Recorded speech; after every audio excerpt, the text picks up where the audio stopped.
வணக்கம். இன்னைக்கு நம்ம பார்க்கக்கூடிய பதிவு என்னன்னு பார்த்தீங்கன்னா, மக்களுக்கு எல்லாருமே விருப்பப்படக்கூடிய ஒரு விஷயம் என்ன விஷயம் அப்படின்னா, ஒரு வீடு கட்டி நம்ம அந்த வீட்டில் சந்தோஷமா வாழணும். ஒரு வீடு கட்டி பிள்ளைகளுக்கு கல்யாணம் முடிச்சு கொடுக்கணும். ஒரு நல்ல வீட்டில் நம்ம வசிக்கணும் அப்படின்னு மக்களுக்கு வீடு கட்டுறதில் அவ்வளவு ஈடுபாடு இருக்கும், அவ்வளவு காரணங்கள் இருக்கும், அவ்வளவு தேவைகள் இருக்கும். இந்த தேவைகளெல்லாம் பூர்த்தி செய்ய விதமாக அரசு நமக்கு வீட்டு வசதி வாரியம் மூலமாக நமக்கு வீடு கட்டித்தராங்க. அந்த வீடு கட்டித்தரக்கூடிய திட்டத்தில் எப்படி நம்ம பயன்பெறுவது, அது மத்திய அரசு நமக்கு வீடு கட்டித்தரக்கூடிய திட்டத்தில் எப்படி நம்ம பயன்பெறுவது அப்படிங்கிற விஷயத்த இந்த பதிவில் பார்ப்போம். இந்த மத்திய அரசுடைய வீடு கட்டி தரக்கூடிய திட்டம் எப்போ ஆரம்பிக்கப்பட்டதுன்னா 2015ஆம் ஆண்டு தொடங்கப்பட்டுச்சு. இந்த இதில் இரண்டு விதமான இந்த திட்டத்தை மத்திய அரசு நமக்கு கொடுக்குறாங்க. ஒன்று நகர்ப்புற ஏழைகளுக்கு வீடு வாங்கும் திட்டம், இன்னொன்று பிரதான் மந்திரி ஆவாஸ் யோஜனா கிராமின் மூலம். இந்த திட்டத்தின் மூலம் மக்களுக்கு வீடு கட்டி தராங்க. இந்த வீடு கட்டுறதுல மக்கள் யார் யார் பயன்பெறுவாங்க அப்படின்னு பார்த்தோம்னா, 3 லட்சத்துக்கும் குறைவான வருமானம் உள்ளவர்களுக்கு 6 லட்சம் வரை மத்திய அரசு கடன் அவர்களுக்கு கடன் தொகை 6.5% வட்டி மானியமாக கிடைக்கும்.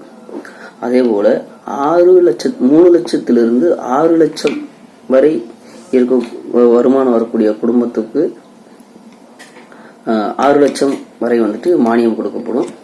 அவங்களுக்கு 6.5% வட்டி மானியமா கிடைக்கும். அதே போல இது 6 லட்சத்திலிருந்து 12 லட்சம் வரை உள்ள வருமானம் உள்ளவங்களுக்கு 9 லட்சம் வரை கடன் பெறலாம்.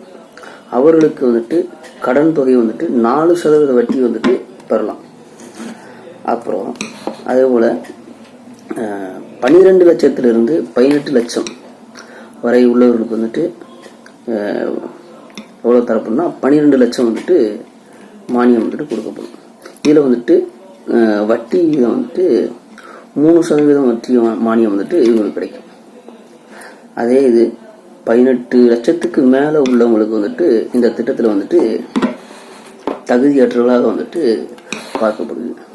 உதாரணத்துக்கு இந்த இதில் வட்டி பெறக்கூடிய இதை பார்த்தீங்கன்னா, உதாரணத்துக்கு ஒரு 12 லட்சத்திலிருந்து 17 லட்சம் ரூபா வரைக்கும் ஆண்டு வருமானம் கொண்ட குடும்பத்தினர் 50 லட்சம் மதிப்புள்ள வீட்டை வாங்க திட்டமிடுறாங்கன்னா, அதில் 10 லட்சம் முன்பணமாக, மீதமுள்ள 40 லட்சத்தை வங்கி கணக்கு மூலமாக ஏற்பாடு செய்வார். இந்த வகையில் வரும் விண்ணப்பதாரர்கள் 12 லட்சம் வரையிலான கடனுக்கு 3% வட்டி மானியத்தை பெற முடியும்.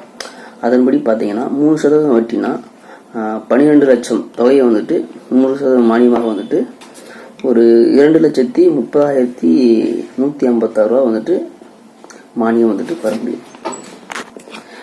மீதமுள்ள 28 லட்சம் கடன் தொகை வழங்கப்படுவது போல வட்டி, அதாவது சாதாரண வட்டி விகிதம் செலுத்தப்பட வேண்டும்.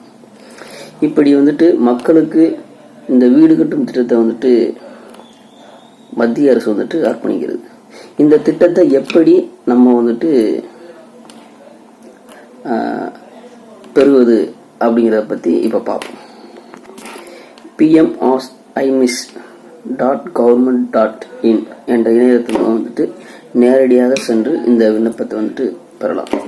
இந்த இணையதளத்தில் லாகின் செஞ்சு சிட்டிசன் அசஸ்மெண்ட் அப்படிங்கிற இதை கிளிக் பண்ணிட்டு அதுக்குள்ளே போயிட்டு குடிசை வாழ் மக்களாக இருந்தால் குடிசை வாசிகள் அல்லது பெனிஃபிட் அண்டர் அதர் 3 காம்ப்ளிமெண்ட் என்பதை கிளிக் செய்யணும். பின்னர் உங்களுடைய ஆதார் கார்டு, அப்புறம் வங்கி கணக்கு, அப்புறம் பெயர், நீங்கள் வாங்கக்கூடிய ஊதியம், குடும்ப உறுப்பினர்கள் எண்ணிக்கை, தற்போது வசிக்கக்கூடிய வீட்டினுடைய முகவரி, குடும்ப தலைவனுடைய பெயர், அப்புறம் வீட்டின் முகவரி போன்ற தனிப்பட்ட விவரங்களெல்லாம் இந்த இதில் சமர்ப்பிக்கணும். அனைத்து தகவல்களும் வந்துட்டு சரிபார்க்கப்பட்டு படிவத்தை வந்து சமர்ப்பிக்கணும். நீங்கள் விரும்பினா வந்து அதாவது இ-சேவை மையத்திலேயோ சென்று நேரடியாக கூட விண்ணப்பிக்கலாம். கட்டணம் செலுத்தி படிவத்தை பூர்த்தி செஞ்சு தேவையான ஆவணங்களை வந்துட்டு நகல்களையும் வந்துட்டு இதில் வந்துட்டு சமர்ப்பிக்கணும். இந்த வீடு கட்டும் திட்டத்தில் வந்துட்டு தெரிஞ்சு கொள்ள வேண்டிய ஒரு விஷயம் என்ன அப்படின்னா, இந்த திட்டத்தை வந்துட்டு ஒரு கட்டுமான நிறுவனத்திடம் வந்து புது வீடு வாங்குவதற்கும் அல்லது தங்களுடைய சொந்த மனையில் அதாவது சொந்த இடத்துல வந்துட்டு வீடு கட்டுவதற்கும் மட்டுமே இது வந்து பொருந்தும். அதே இது பழைய வீடு கட்டுவதற்கு அதாவது இருந்துச்சுன்னா அதை விலைக்கு வாங்கினோம்னா இந்த திட்டம் வந்துட்டு பொருந்தாது. அப்புறம் ஒரு வங்கி மற்றும் வீட்டு வசதி நிறுவனத்திலிருந்து மற்றொரு வங்கி மற்றும் வீட்டு வசதி நிறுவனத்திற்கு மாற்று கடன்களுக்கு இந்த திட்டம் வந்துட்டு பொருந்தாது. இந்த திட்டத்தின் மூலம் வந்துட்டு மானிய தொகை பெற்றாலும் கடன் முன்கூட்டியே வந்துட்டு செலுத்தி முடிக்கும் வசதியை வந்துட்டு பயன்படுத்திக் கொள்ளும். அப்புறம் மானிய தொகை வந்துட்டு கடன் கணக்கில் வந்துட்டு வரவு செய்யப்படவும் அப்புறம் கடன் தொகை வந்துட்டு குறைக்கப்பட்டு மீதமுள்ள கடன் தொகைக்கு மட்டுமே வந்துட்டு வட்டி வந்துட்டு கணக்கப்படும். அதாவது மானியத்தை கழிச்சுட்டு மிச்சம் அமௌண்ட்டை வந்துட்டு வட்டியாக வந்துட்டு அதுக்குரிய வட்டி மட்டும்தான் வந்துட்டு வசூலிக்கப்படும். அதுபோக 18 வயதுக்கு மேற்பட்ட இந்திய குடிமகன்கள் மட்டுமே இந்த திட்டத்தில் வந்துட்டு பயன்பெற முடியும். அதிகபட்சம் வந்துட்டு 55 வயது உள்ளவர்கள் வந்து இந்த திட்டத்தை வந்து விண்ணப்பிக்கலாம். இந்த திட்டத்தின் கீழே வந்துட்டு ஒரு முறை பயன்பெற்றவர்கள் வந்துட்டு மீண்டும் பயன்பெற முடியாது. இந்த திட்டமாக ஒரு வீடு கட்டிட்டு அடுத்து இன்னொரு வீடு கட்டுறதுக்கு தகுதியற்றவர்களாக வந்துட்டு பார்க்கப்படுவார்.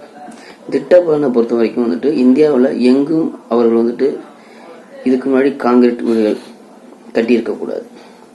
பயனாளிகள் மேற்கொள்ளக்கூடிய வருமான வரம்பு வந்து வர வேண்டும். அதற்கான ஆவணங்களையும் வந்துட்டு சமர்ப்பிக்கணும். இங்கே நம்ம வந்துட்டு நம்ம குடும்பத்துக்கு இவ்வளோ வருமானம் வருது அப்படிங்கிறத வந்துட்டு அந்த இதில் வந்துட்டு சமர்ப்பிக்கணும். பயனாளியின் கணவன், மனைவி மற்றும் திருமணமாகாத குழந்தைகள் வந்துட்டு இதில் வந்துட்டு இருக்கலாம். 21 சதுர அடிக்கும் குறைவான வீடு உள்ளவர்களுக்கு மட்டும் ஏற்கனவே உள்ள வீட்டை வந்துட்டு மேம்படுத்துவதற்கு இந்த திட்டத்தில் வந்துட்டு இணையலாம். இப்படி மத்திய அரசு வந்துட்டு நமக்கு வீடு வழங்கும் திட்டத்தை வந்துட்டு ஏற்படுத்தி கொடுத்துருக்காங்க. அதை வந்துட்டு நம்ம வந்துட்டு பயன்பெற்று குடிசை இல்லாத வீடுகளை வந்துட்டு உருவாக்கி பயன்பெற வேண்டும் என்று கேட்டுக்கிறேன். நன்றி, வணக்கம்.